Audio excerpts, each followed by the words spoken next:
Faisons le point sur la réforme de l'hébergement touristique en région de Bruxelles-Capitale.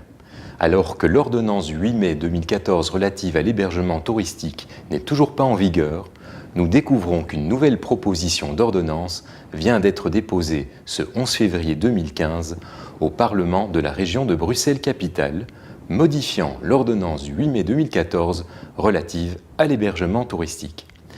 Cette modification a notamment pour but d'enregistrer un nombre important d'hébergements touristiques, de pallier la zone grise et de sécuriser le destinataire de services, certains points relatifs principalement à la sécurité incendie, au logo, à la modification de l'enregistrement et aux procédures qui mériteraient d'être remaniées selon ce projet.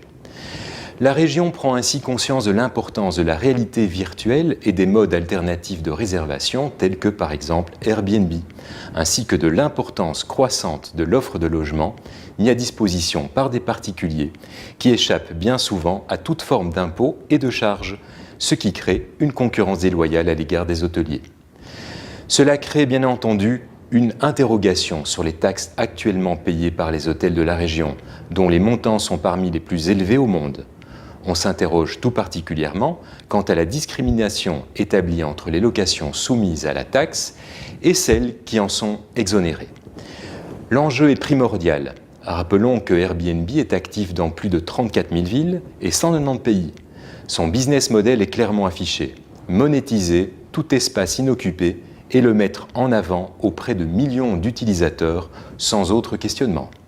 Sa communauté d'utilisateurs ne cesse de croître. Selon ses propres sources, plus de 25 millions de voyageurs auraient déjà réservé par le biais de Airbnb.